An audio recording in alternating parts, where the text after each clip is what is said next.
If you spend any time on TikTok, Instagram, or X, you have almost certainly come across it. Color-tinted edits of Wehrmacht columns moving through summer wheat fields set to orchestral music, pulling hundreds of thousands of views. Reels of restored Eastern Front footage with voiceovers breaking down the tactical situation at Kharkov or Kursk. Comment sections running into the thousands. Instagram accounts with 50, 60, 100,000 followers posting nothing but black and white photographs of soldiers from the Waffen-SS, the Fallschirmjäger, the Afrika Korps, each image captioned with the man's name, his unit, and a brief biography. Posts on X with a single photograph of a panzer commander in his turret hatch, Knight's Cross at his throat, collecting tens of thousands of likes with a caption that reads only they knew what they were fighting for. The overwhelming majority of the young men watching, sharing, and commenting on this content are not neo-Nazis. They are not being recruited into anything. They are doing something that the institutions responsible for their education have spent decades making impossible, and they are doing it anyway. They are looking for something to be proud of. This video is going to tell you why they can't find it anywhere else. 75%. 3/4 of an entire generation. That is the proportion of Gen Z, people aged 16 to 25, who report a significant and sustained interest in the Nazi era and the Second World War. Not a passing curiosity, not a homework obligation, a genuine consuming fascination that is reshaping the entire landscape of military history content, driving billions of views across every platform and generating a level of cultural engagement with the conflict that ended 80 years ago that no previous generation has matched. The figure comes from a large-scale study commissioned by the Arolsen Archives, conducted using depth psychology methodology across a representative sample of young people. It found that Gen Z are actually more interested in the Nazi era than their own parents' generation, at 75% versus 66% for those aged 40 to 60. And the obsession skews overwhelmingly male. The mainstream explanation goes something like this. Young men are being radicalized by the internet. The algorithm is feeding them extremist content. The interest in Nazi Germany and the SS is a pipeline toward dangerous ideology, and platforms need to act. That is the version of events that gets published, shared, and taken seriously in institutional settings. It is almost entirely wrong. And the reason it is wrong says something important about what the institutions responsible for this generation's historical education have actually done to them. Consider what a young British man has been taught about his own country's history. The British Empire, the slave trade, the Bengal famine, the concentration camps of the Boer War, colonialism, extraction, exploitation. These are legitimate historical subjects that deserve honest examination. But examine the overall texture of what the post-2000 British curriculum delivers and a pattern emerges. History, for a young British man, is primarily a lesson in the crimes of people who looked like him. The same is true for a young Canadian taught that his country's founding is inseparable from the dispossession of Indigenous peoples. For a young Australian, handed the history of the stolen generations and the frontier wars as the defining national story. For a young American, for whom the dominant institutional framing of his country's history has shifted in a single generation from a story of imperfect but genuine progress toward liberty, toward a story of structural sin from which no redemption is possible. And for a young German for whom the weight of 1933 to 1945 sits on everything, on every expression of national feeling, on every instinct toward civilizational pride, on every attempt to locate something in the German past worth standing beside. This is not an argument against teaching the difficult history. Every one of those subjects belongs in the curriculum. The problem is the imbalance. The problem is that a generation of young men has been handed their own history almost entirely as a catalogue of wrongdoing, and almost nothing else. The heroism, the sacrifice, the genuine civilizational achievement, the men who built things and defended things and died for things worth dying for, has been systematically de-emphasized in favor of the crimes. And a generation of young men who are by nature looking for something in the past they can inhabit, something that tells them who they are and what they come from, has found the cupboard almost bare. This is the loneliness that is actually driving the obsession. Not loneliness in the sense of having no friends, loneliness in the sense of historical orphanhood, the sense of having been deliberately cut off from a usable past, of being handed a heritage that consists almost entirely of things to be ashamed of, and being told that the appropriate response to that heritage is contrition rather than engagement. The Second World War sits at the exact centre of this problem, because the Second World War is the one place where young men from Britain, Canada, Australia and America can still find heroism that the culture has not yet found a way to problematize. The men who landed at Normandy, the air crews over Germany, the Marines in the Pacific, these remain unambiguously celebrated, and the young men consuming this content are drawn to them with an intensity that goes beyond historical interest. They are drawn to them because they are proof. Proof that their grandfathers were not simply the perpetrators of empire and oppression. Proof that the civilization they come from produced men capable of genuine sacrifice for something genuinely worth defending. But here is the thing the mainstream commentary consistently misses. The fascination does not stop at the Allied side, it crosses to the German side. And when the institutions see it cross that line, they reach immediately for the radicalization explanation. What they refuse to consider is that for a generation of young men already alienated from the official narrative of their own history, the sight of the official narrative breaking down on the German side carries the same charge as every other revelation. It confirms what they already suspect, that what they were taught was incomplete, that the full picture is more complicated, that the people who told them the simple version had reasons for keeping it simple that had nothing to do with historical accuracy. Look at what performs on these platforms, not the explicitly educational accounts, the accounts that are just posting footage, just posting photographs, just posting short clips with minimal context. What cuts through is not the strategic overview, what cuts through is the individual. A photograph of a young German paratrooper in Crete in 1941, 19 years old, looking directly into the camera with a calm that seems impossible given where he is. A reel of a panzer crew maintaining their tank behind the lines in the summer of 1943, joking with each other, the easy physical familiarity of men who have lived and nearly died together in an 8-foot steel box. These pull hundreds of thousands of views. The comments fill with people saying the same things in slightly different words. They looked so young. I can't imagine what it was like. What were they thinking? Not, I endorse the regime they served, not, I wish Germany had won. Something closer to, I see a man, and I want to understand him. This is what a generation that has been fed ideology, dressed as history, looks like, when it encounters the actual complexity of the past. It is not radicalization, it is the opposite. It is the refusal to accept a cartoon. General George Patton, perhaps the most shared and quoted World War II figure across X and Instagram today, said that wars may be fought with weapons, but they are won by men. It is the spirit of the men who follow, and of the man who leads, that gains the victory. That is not a statement about tactics.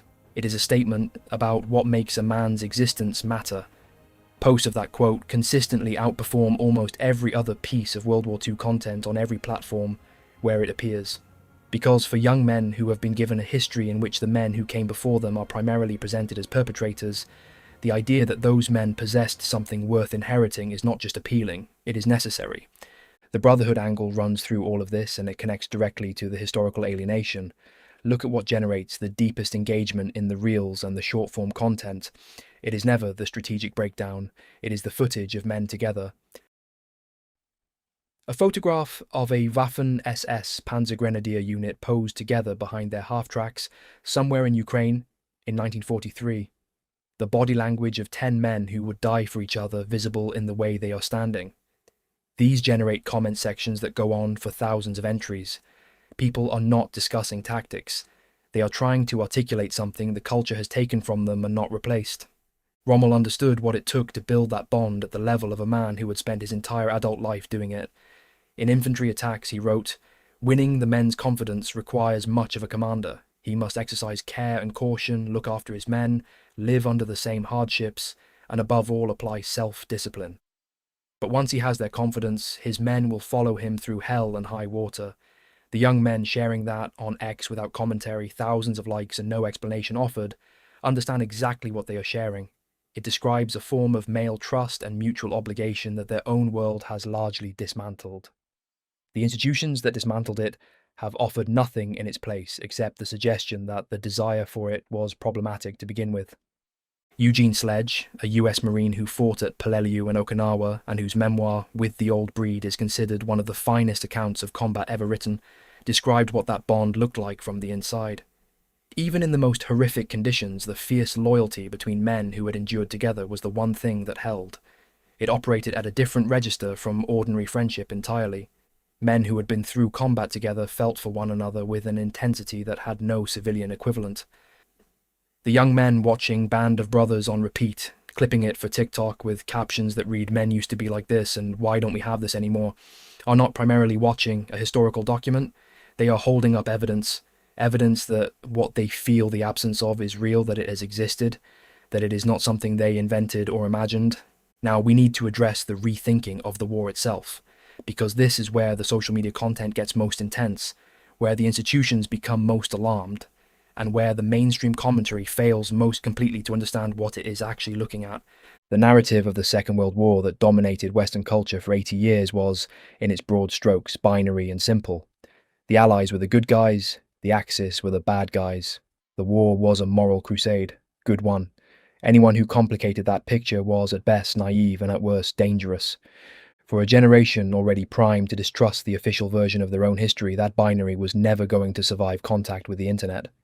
Not because the core judgment about Nazi Germany was wrong, it was not wrong, but because the full picture of what the Allied powers actually did during and after the war is now accessible to anyone willing to look, and a generation that has already been told their country's history is more complicated than they were taught is not going to stop applying that lesson when it arrives at 1939. Posts about the firebombing of Dresden reach millions of impressions on X and TikTok regularly. Between 22,000 and 25,000 civilians killed in 2 nights of RAF and USAAF raids in the final months of a war already decided. The firebombing of Hamburg in 1943, Operation Gomorrah, a deliberate firestorm that killed approximately 45,000 people in a week. The atomic bombings of Hiroshima and Nagasaki, killing somewhere between 150,000 and 250,000 people, the overwhelming majority of them civilians. These are documented historical facts. Any teenager with a phone can verify them in 20 minutes, and the reaction when young men do verify them is not to become Nazis. The reaction is to distrust, more deeply than before, the institutions that shape the story they were given. The Soviet dimension goes further. The mass rape of German civilian women by Red Army soldiers in 1945, estimated based on hospital records and birth statistics, to have involved somewhere between 1 and 2 million victims. Operation Keelhaul, the forcible repatriation by British and American forces of approximately 2.5 million Soviet citizens back to the USSR between 1945 and 1947, with full knowledge that the majority would be executed or sent to the Gulag. British soldiers using rifle butts and bayonets to complete the handovers. Some of the men being handed over throwing themselves into rivers rather than return. This was agreed Allied policy signed at Yalta. It circulates on X in long-form posts that accumulate hundreds of thousands of impressions. The comment sections are not the radicalization forums the institutions imagine. They are young men processing the discovery that the version of history they were given was, once again, incomplete. But what these facts do, for a generation already conditioned to expect that the official version is not the complete version, is confirm a pattern. Every time they look beneath the surface of the story they were handed, they find something they were not told. And every time that happens, the credibility of the people who handed them that story diminishes further. This is the context in which the fascination with the Waffen-SS must be understood. And this is where the Roman legion comparison, which appears constantly in comment sections across every platform, is more than just provocation. The Roman legions were the military instrument of an empire built on conquest, slavery, and the systematic subjugation of peoples who had no desire to be subjugated. Rome destroyed Carthage so completely that the city ceased to exist. Roman commanders crucified 6,000 people along the Appian Way after crushing Spartacus's revolt. None of this is controversial. It is taught in every serious academic program. And yet, the Roman legion is admired with an intensity that has never produced a serious moral panic. Military historians analyze its organization, training, tactical doctrine, and unit cohesion. The military colleges of the world still draw on its battlefield decisions as instructional examples. The admiration is for the machine, the human achievement of it, entirely separate from any judgment about what the machine was used to do. The Waffen-SS occupies an analogous position in the military history of the 20th century, and the refusal to acknowledge this, the insistence that any serious interest in the Waffen-SS as a military formation is automatically ideological, is itself the kind of intellectual dishonesty that Gen Z is increasingly unwilling to accept. The Instagram accounts posting photographs of Waffen-SS veterans know their audience understands this distinction. The comments demonstrate it repeatedly.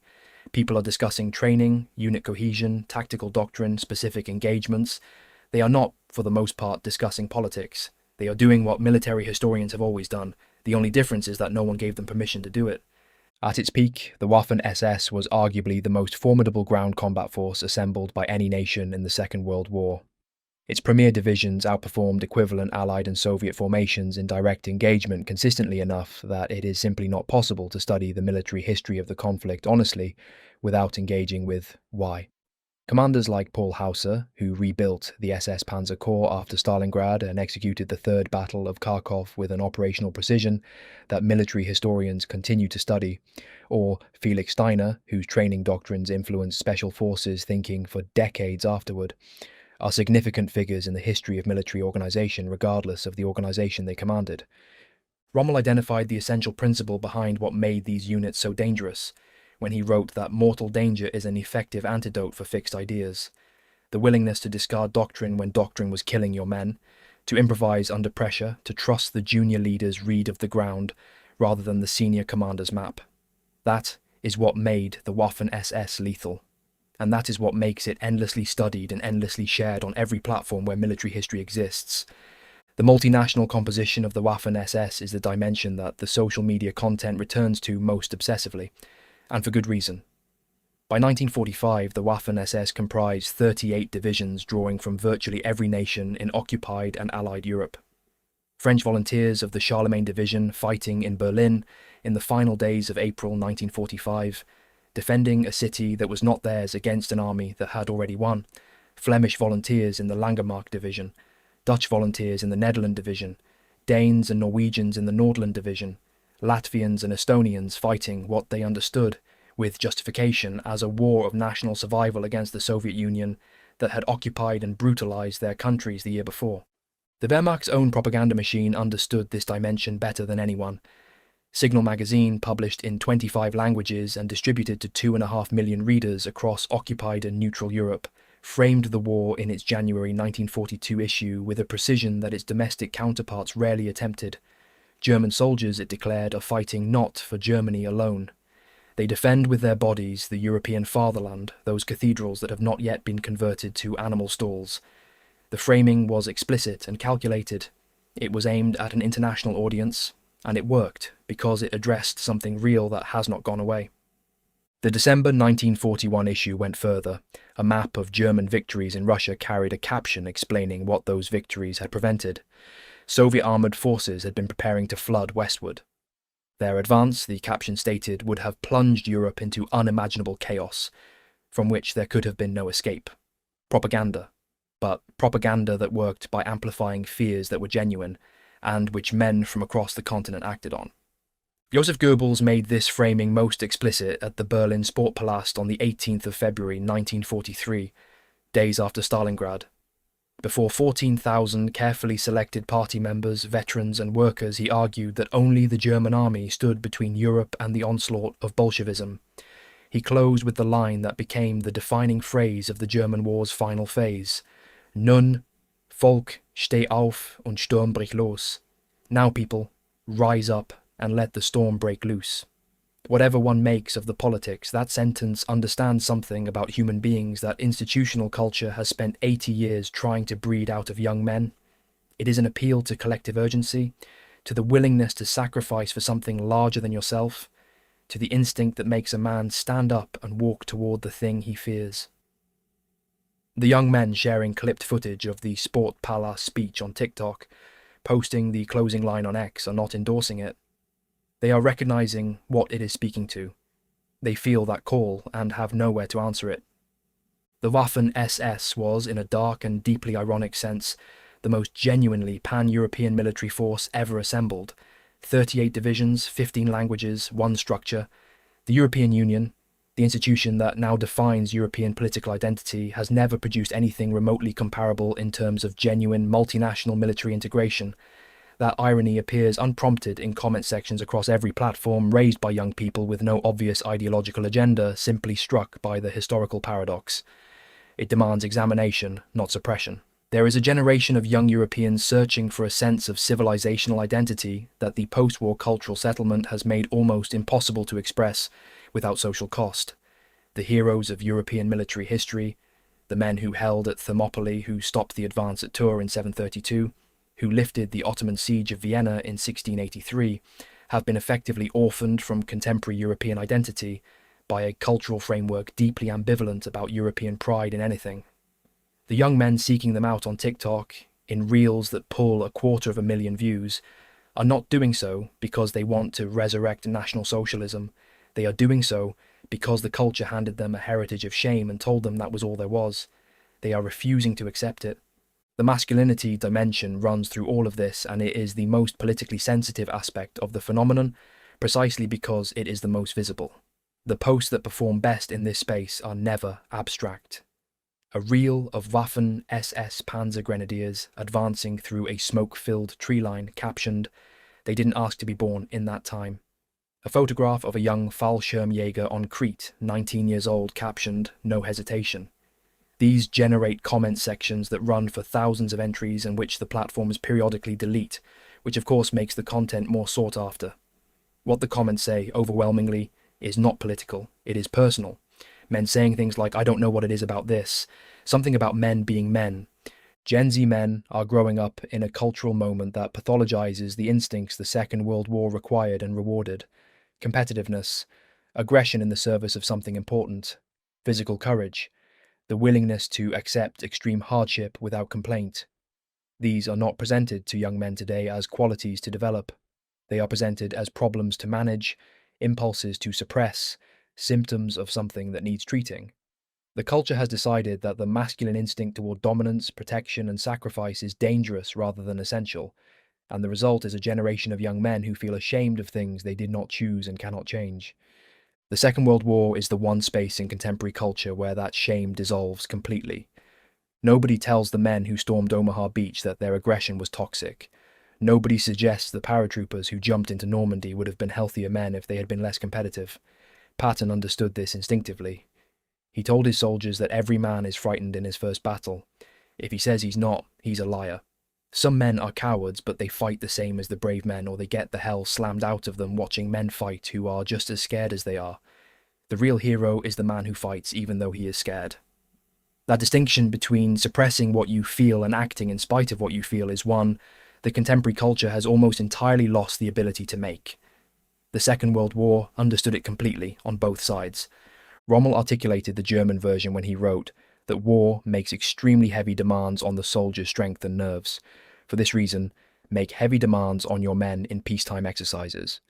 The philosophy embedded in that statement is the precise opposite of the contemporary approach to young men's development, which is to reduce demands, lower expectations, and manage their exposure to difficulty. Rommel's understanding was that difficulty was not the problem. Insufficient preparation for difficulty was the problem. The man who had trained hard for the worst conditions did not break when those conditions arrived. The man who had been protected from hardship did.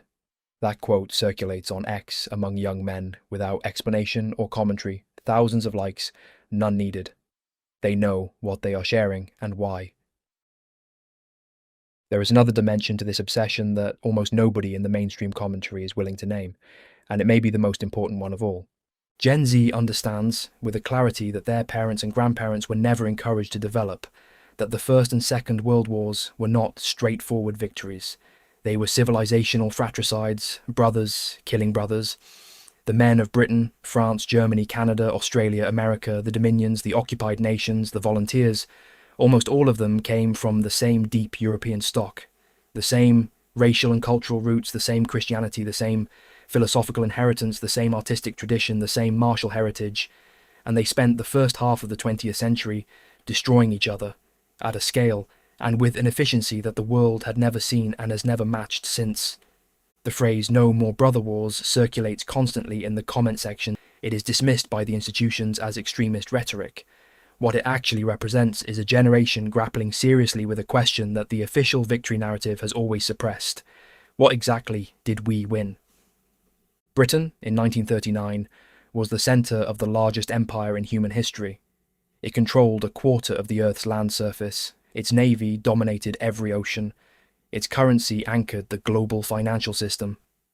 Its institutions were the model for governance across 4 continents.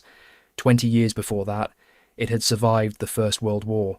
which killed approximately 700,000 of its men, a number so staggering that entire villages were emptied of an entire generation, that the phrase "the lost generation" entered the language as a permanent monument to a wound that never fully healed.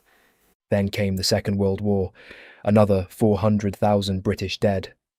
The empire, which the war was nominally fought to defend, dissolved within 20 years of the armistice. The financial cost left Britain effectively bankrupt, dependent on American loans with humiliating conditions attached. The Suez Crisis of 1956, 11 years after VE Day, demonstrated to the world and to Britain itself that the age of British power was over. The country that had stood alone in 1940, that had endured the Blitz, that had produced the generation of men who turned the tide at El Alamein and Normandy, emerged from the war that it had supposedly won, having traded its global position for its survival, and received considerably less than it had bargained for. Canada buried more than 45,000 of its men. Australia lost nearly 40,000 dead. New Zealand, a nation of under 2 million people, buried 12,000. These were not peripheral contributions. These were the finest men these young nations had. And what did they purchase with that sacrifice? The right to watch the empire they had bled for dismantle itself over the following 2 decades. The right to become progressively more economically and culturally dependent on the United States, the country that had sat out the first 2 years of the war while Britain stood alone, and then extracted maximum strategic advantage from the moment it entered.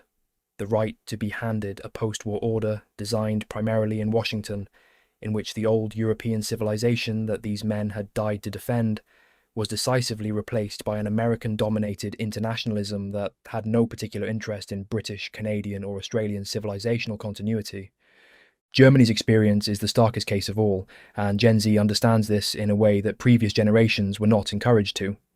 Germany lost everything. Twice. The First World War stripped it of territory, treasure, and dignity, imposed a humiliation so total that it created the political conditions for what came next.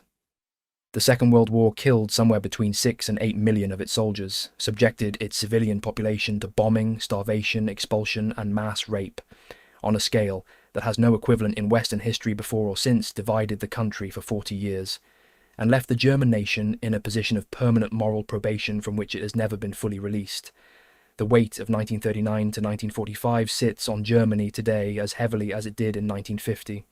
A generation of young German men growing up with that inheritance and finding themselves drawn to images of the men who carried it are not celebrating what was done.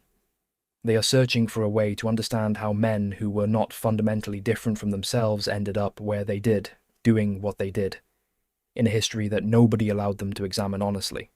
What Gen Z has grasped intuitively and without being taught it is that the 2 world wars did not represent the triumph of the West.